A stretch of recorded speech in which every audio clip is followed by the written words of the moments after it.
Hello everyone, स्वागत करते हैं आपके अपने प्यारे यूट्यूब चैनल में। तो आज हम दोस्तों स्टार्ट करने जा रहे हैं आधुनिक भारत का इतिहास। आधुनिक भारत के इतिहास में सबसे पहले हम यूरोपियों के आगमन को देखेंगे। इस वीडियो में केवल हम थ्योरी को ही नहीं देखेंगे, थ्योरी को भी देखेंगे तो शॉर्ट नोट्स के माध्यम से देखेंगे।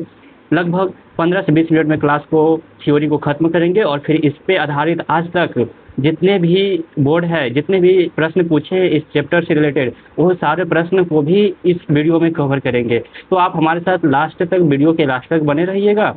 हम इसके PYQs भी दिखाएंगे कि किस तरह के प्रश्न पूछते हैं इस चैप्टर पे आधारित।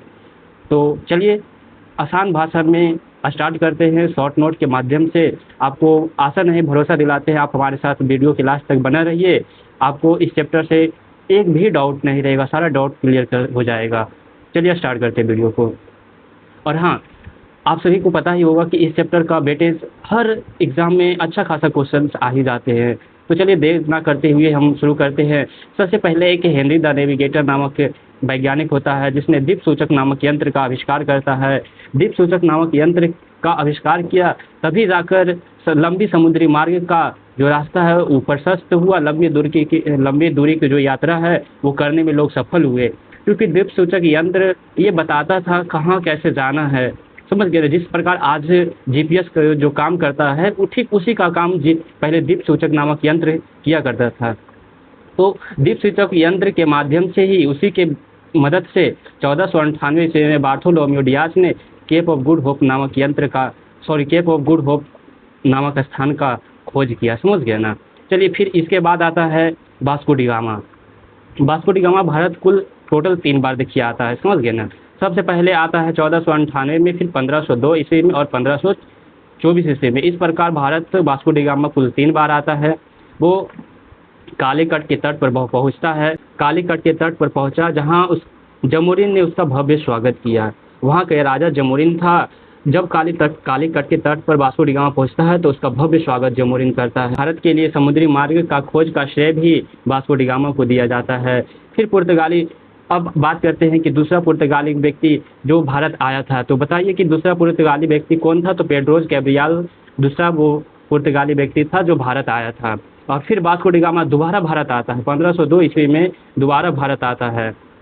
दोबारा अब भारत क्यों आता है वास्को डी गामा? तो दोबारा आता है व्यापार की अनुमति हेतु। वो व्यापार के लिए अनुमति के लिए आता है 1502 ईस्वी में। और पहली फैक्ट्री उसे व्यापारी के लिए अनुमति के लिए तो मिल जाता है, अनुमति आता है तो और उसने पहली फैक्ट्री केरल में भी स्थापित भी करता है। 1503 ईस्वी में उसने केरल के कोचीन में अपना पहली फैक्ट्री स्थापित करता है। और तत्पश्चात पुर्तगाली का पहला वायसराय अल्मेडा बनकर भारत आता है। इस प्रकार चलिए अब हम देखेंगे अल्मेडा का कार्यकाल क्या रहा। अल्मेडा ने क्या क्या काम किए वो सारे कार्य को देखेंगे। तो अल्मेडा 1505 ईस्वी से 1509 ईस्वी तक कुल भारत में रहता है। समझ गए? 1505 से 1509 ईस्वी के बीच रहता है वो भारत में। चलिए इस दरमियान उसने क्या क्या कार्य किए। सबसे पहले ये प्रथम पुर्तगाली वायसराय माना जाता है। पुर्तगालियों का सबसे पहला वायसराय इसी को माना जाता है। और ब्लू वाटर पॉलिसी इसने अपनाई भाई। इसने साम्राज्य विस्तार के क्रम में ब्लू वाटर पॉलिसी को अपनाया और नौसेना शक्ति पर विशेष रूप से बल दिया। और 1508 ईस्वी में अल्मेडा ने मामजुक के बेड़े में चोल का युद्ध लड़ा, जिसमें अल्मेडा की हार हो जाती है और इस प्रकार इसका शासनकाल समाप्त हो जाता है। अब हम देखेंगे अगले वायसराय जो बनकर आते हैं उसके बारे में अब देखेंगे। चलिए देखते हैं। चलिए अगला वायसराय होता है अल्बुकर्क बनकर आता है। अल्बुकर्क का शासनकाल 1509 से 1515 ईस्वी तक ले होता है। भारत आने वाला ये दूसरा वायसराय होता है पुर्तगालियों का। पुर्तगाली का वास्तविक संस्थापक भी इसे माना जाता है, अल्बुकर्क को। इसने 1510 ईस्वी में बीजापुर के शासक यूसुफ आदिल शाह से गोवा को जीत लेता है। इसके भारत में पहली बार ईसाई मिशनरियों को कॉलेज और स्कूल खोलने का अनुमति देता है। इसी के शासनकाल में पहली बार भारत में कॉलेज और स्कूल खुला था। समझ गए? पूछेगा कि किसके शासनकाल में सबसे पहली बार स्कूल और कॉलेज की स्थापना की गई थी? तो अल्बुकर्क के शासनकाल में ही सबसे पहली बार स्कूल और कॉलेज की स्थापना की गई थी। इसके शासनकाल में ही भारत में पहली बार ईसाई मिशनरियों ने कॉलेज और स्कूल की स्थापना की।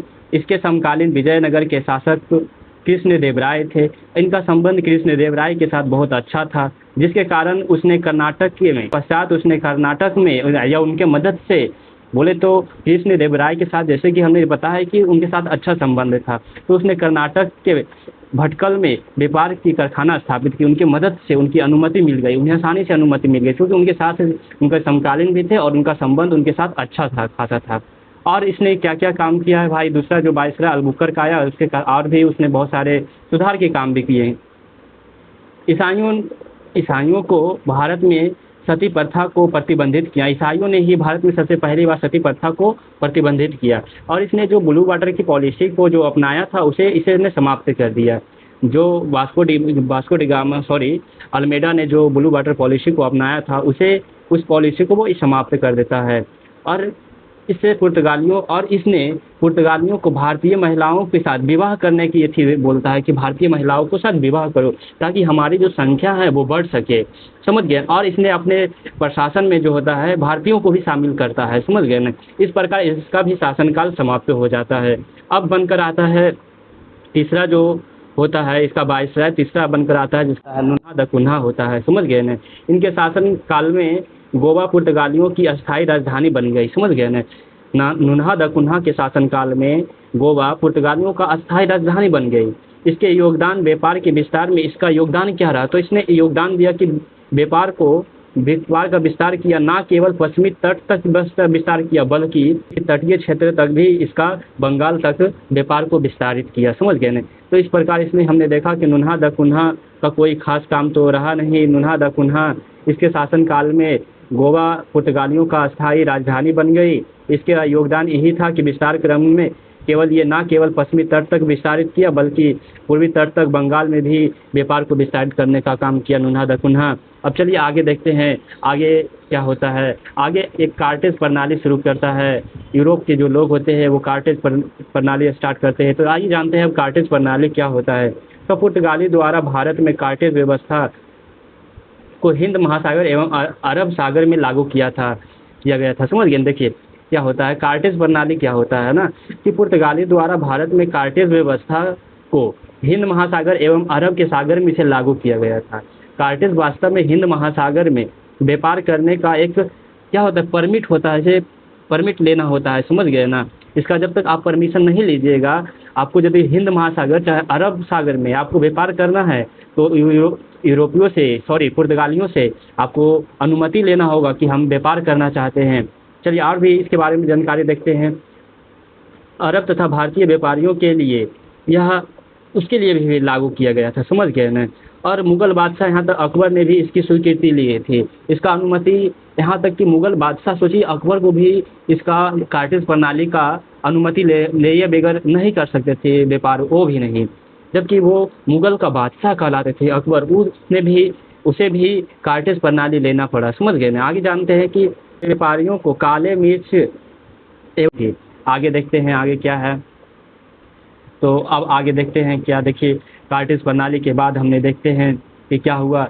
अगला लड़ा गया स्वाली का युद्ध लड़ा गया। तो स्वाली का युद्ध किसके किसके बीच लड़ा गया, तो ब्रिटिश और पुर्तगाल के बीच स्वाली का युद्ध लड़ाई होता है जिसमें ब्रिटिश का विजयी होता है, समझ गए ना। युद्ध के पश्चात जब युद्ध होता है, हमने जैसे कि देखा कि स्वाली का युद्ध ब्रिटिश और पुर्तगाल के बीच होता है जिसमें ब्रिटिश का विजयी होता है। युद्ध के पश्चात 1661 ईस्वी में पुर्तगाली राजकुमारी कैथरीन का एक अनोखा विवाह देखने को मिलता है। 1661 ईस्वी में पुर्तगाली राजकुमारी कैथरीन का विवाह एक अनोखा विवाह होता है जिसमें ब्रिटिश के राजा चार्ल्स द्वितीय के साथ इनका विवाह होता है। कैथरीन का विवाह किसके साथ होता है, तो चार्ल्स द्वितीय के साथ होता है। और पुर्तगालियों ने ब्रिटिश को बम्बई दहेज में दे दिया। सोचिए तो कैसा है भाई कि एक राज्य को दे दिया जाता है कि जाओ विवाह के तो हम किए तो दहेज में हम आपको बम्बई दहेज में देते हैं। इस प्रकार पुर्तगाली का प्रभुत्व धीरे धीरे भारत में समाप्त होने लगा और अंग्रेज एक नया प्रतिद्वंदी उभर कर सामने आया, समझ गए। अब हम जानेंगे कि पुर्तगालियों का पतन का क्या कारण रहा, आखिर पुर्तगाली पतन हो गया तब क्यों हो गया, इसके कारण को, इसकी वजह को जानेंगे। तो पुर्तगालियों के पतन का कारण जानेंगे। तो पुर्तगाली के का कारण को हम जानेंगे तो उसके क्रम में देखेंगे कि आखिर क्या कारण रहा जिसके कारण भारत से पुर्तगाली चले गए, उसकी वजह को जानेंगे। तो सबसे बड़ी वजह माना जाता है कि पुर्तगाली सरकार का अत्यधिक हस्तक्षेप था, समझ गए ना।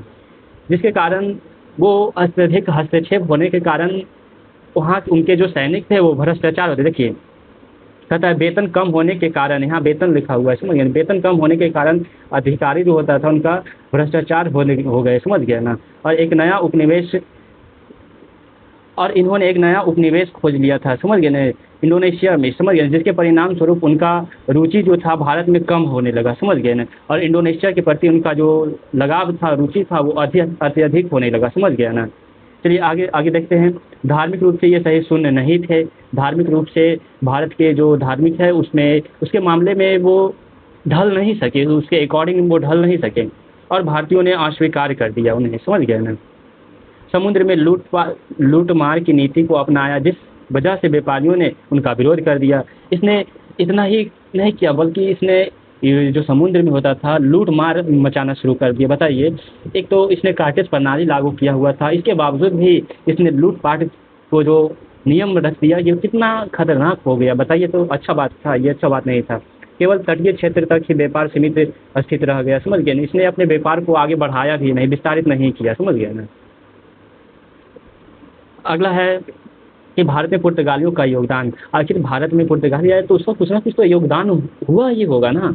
तो चलिए, 1556 ईस्वी में गोवा में पहली प्रिंटिंग प्रेस की स्थापना करने का श्रेय पुर्तगाली को जाता है। पूछेगा कि सबसे पहली बार प्रिंटिंग प्रेस भारत में किसने लगाया था, तो पुर्तगाली लगाने 1556 ईस्वी में गोवा में पहली प्रिंटिंग प्रेस की स्थापना पुर्तगाली के द्वारा किया गया था।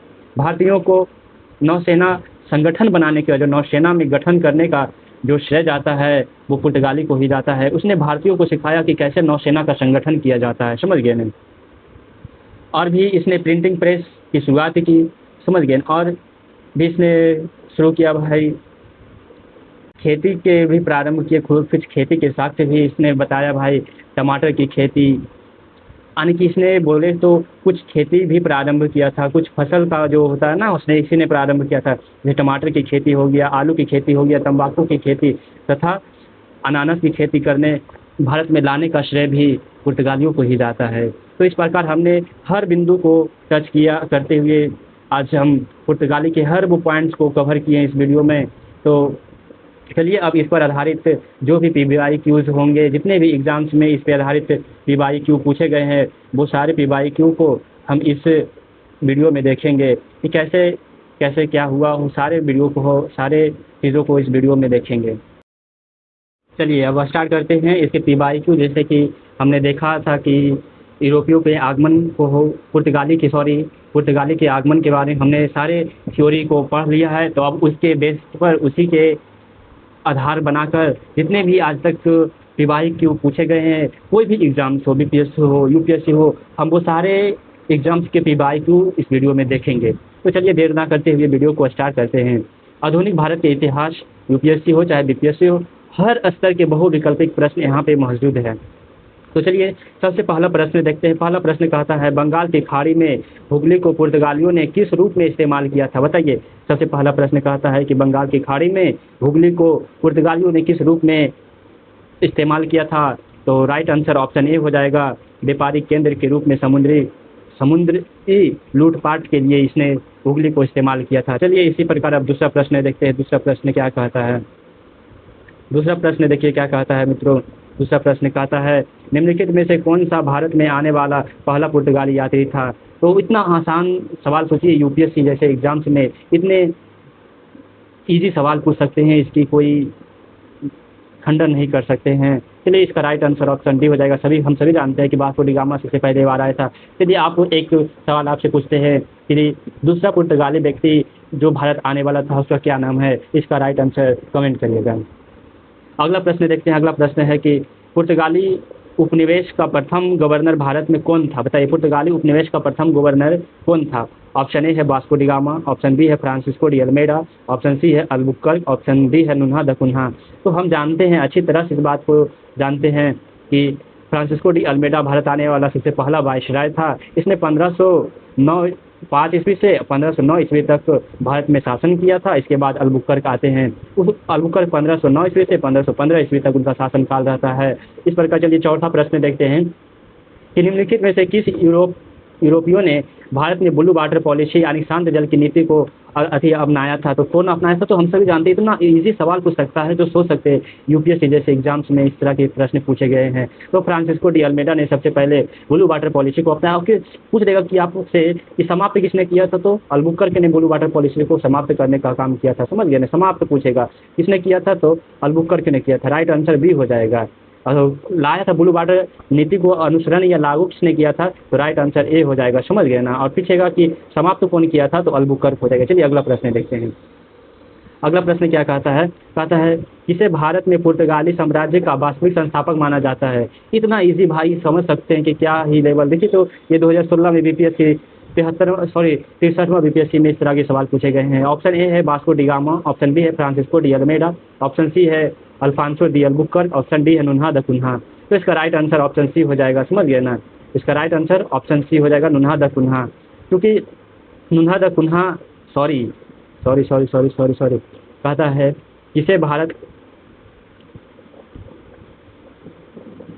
किसे भारत में पुर्तगाली साम्राज्य का वास्तविक संस्थापक माना जाता है? ये प्रश्न देखिए पूछा हुआ है बीपीएससी 2016 63वां बीपीएससी में इस प्रश्न को पूछा गया है। समझ गया ना? तो ऑप्शन ए है Vasco da Gama, option B है Francisco de Almeida, option C है Afonso de Albuquerque, option D है नुन्हा द कुन्हा। तो क्या पूछ रहा है? पुर्तगाली साम्राज्य का वास्तविक संस्थापक। तो हम सभी जानते हैं कि पुर्तगाली साम्राज्य का वास्तविक संस्थापक किसे जाना जाता है? तो अल्बुकर्क को जाना जाता है, फ्रांसिस्को डी अल्बुकर्क। देखिए यहाँ व्याख्या में लिखा हुआ है कि इसका व्याख्या है अल्बुकर्क ने 1509 ईस्वी से 1515 ईस्वी तक भारत में क्षेत्र पर अधिकार किया और पुर्तगाली शक्ति को मजबूत किया, अतः इसे वास्तविक संस्थापक माना जाता है। समझ गया ना? चलिए अगला प्रश्न देखते हैं। क्वेश्चन नंबर 6 क्या कहता है? क्वेश्चन नंबर 6 कहता है कि अल्बुकर्क ने गोवा में 1510 ईस्वी में किससे छीना था? अल्बुकर्क जो था गोवा को छीना था, किससे छीना था? देखिए ये प्रश्न पूछा हुआ है यूपीएससी 2012 में पूछा हुआ है आईएएस में। पहला ऑप्शन है राजा जमोरिन से किया था, बीजापुर के शासक यूसुफ आदिल शाह से छीना था, गोलकुंडा के शासक से छीना था, विजयनगर के शासक से कृष्णदेव राय से छीना था। तो इसका राइट आंसर हम सभी जानते हैं कि जो अल्बुकर्क ने 1510 ईस्वी में गोवा को छीनने का काम किया था, तो कृष्णदेव राय से यूसुफ आदिल शाह से छीनने का काम किया था, अल्बुकर्क ने छीना था। और इसमें यूसुफ जो पूछा है कृष्णदेव राय के साथ, तो इसका बहुत अच्छा संबंध था। इसी के बदौलत कर्नाटक में फैक्ट्री स्थापित किया था, इसी की मदद से ना किया था अल्बुकर्क ने। चलिए अगला प्रश्न देखते हैं। क्वेश्चन नंबर 7, भारत में पुर्तगाली ने सर्वप्रथम व्यापारिक कोठी कहाँ स्थापित किया था? ये भी प्रश्न देखिए बीपीएससी 2008 में पूछा हुआ है। तो हम सभी जानते हैं कि कोचीन में सबसे पहले 1513 ईस्वी में कोचीन के केरल में सबसे पहले पुर्तगाली ने अपना पहला फैक्ट्री स्थापित किया था। चलिए अगला प्रश्न देखते हैं कि अगला प्रश्न है प्रश्न नंबर 8 क्या कहता है? किनके बीच स्वालिक का युद्ध लड़ा गया जो 1612 ईस्वी में लड़ा गया था? इसमें अंग्रेज ने पुर्तगाली को हराया था। किसे हराया था यही पूछ रहा है कि स्वालिक का जो युद्ध हुआ था वो किसके बीच लड़ा गया था? तो हम सभी जानते हैं कि जो स्वालिक का युद्ध वो किसके बीच लड़ा गया था? तो अंग्रेज वर्सेस पुर्तगाली के बीच लड़ा गया था। समझ गए ना? पुर्तगाली के बीच लड़ा गया था। तो अंग्रेज का जीत हो गया था इस युद्ध में और उसका हार हो गया था, पुर्तगाली का हार हो गया था। समझ गए ना? इस प्रकार राइट आंसर बी हो जाएगा। समझ गए ना? चलिए आगे देखते हैं। क्वेश्चन नंबर 9 क्या कहता है? क्वेश्चन नंबर 9 कहता है कि वर्ष 1661 ईस्वी में पुर्तगाली पेन चेंज करना होगा।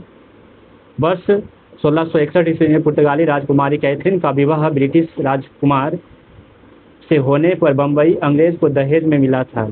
ये देखिए सीजीएल में पूछा हुआ है, बीपीएससी में भी इस प्रकार के प्रश्न पूछा हुआ है। प्रश्न कह रहा है कि 1661 ईस्वी में पुर्तगाली राजकुमारी कैथरीन का जो विवाह हुआ था ब्रिटिश राजकुमार से होने पर और बम्बई को अंग्रेज में दान दे दिया गया था, तो वो कौन था? चार्ल्स प्रथम था, चार्ल्स द्वितीय था, चार्ल्स तृतीय था या चार्ल्स कौन सा था? तो इसका राइट आंसर हम सभी जानते हैं कि चार्ल्स द्वितीय के साथ इनका विवाह हुआ था 1661 ईस्वी में और बम्बई दहेज के रूप में दान दे दिया गया था। चलिए अगला प्रश्न देखते हैं। क्वेश्चन नंबर 10 देखते हैं। क्वेश्चन नंबर 10 क्या कहता है? भारत में मुद्रणालय यानी प्रिंटिंग प्रेस लाने वाला प्रथम यूरोपीय कौन था? बताइए। जो प्रिंटिंग प्रेस था वो किसके शासनकाल में आया था? ये भी यूपीएससी में पूछे प्रश्न हैं। तो इसका राइट आंसर ऑप्शन सी हो जाएगा। पुर्तगाली ने सबसे पहले बार प्रिंटिंग प्रेस का स्थापना किया था। समझिए नहीं, लाने का श्रेय जाता है। और पूछेगा कि तंबाकू का खेती का श्रेय किसे जाता है? सबसे पहले भारत में लाया था, तो इसने भी पुर्तगाली ने ही लाया था। समझ गया ना? चलिए अगला प्रश्न देखते हैं। अगला प्रश्न क्या कहता है? निम्नलिखित में से कौन सा फसल भारत में पुर्तगाली द्वारा नहीं लाई गई थी बल्कि वह भारतीय मूल की ही थी?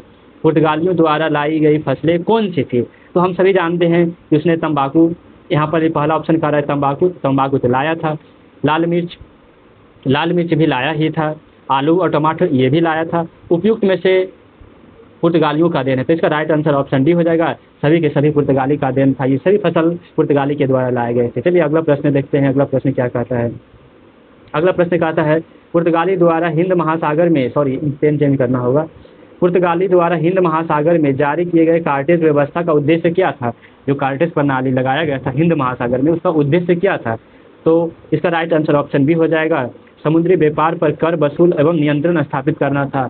और केवल इन्होंने कर वसूला ही नहीं, इसके पतन का सबसे बड़ा कारण ये भी होता है कि इसने जो समुद्र में था लूटपाट का होड़ मच गया, लूटपाट का जो नीति को अपनाया, जिसके कारण सभी व्यापारियों ने इसका विरोध कर दिया था और तत्पश्चात देखिए इसका पतन हो जाता है भारत से। चलिए अगला प्रश्न देखते हैं।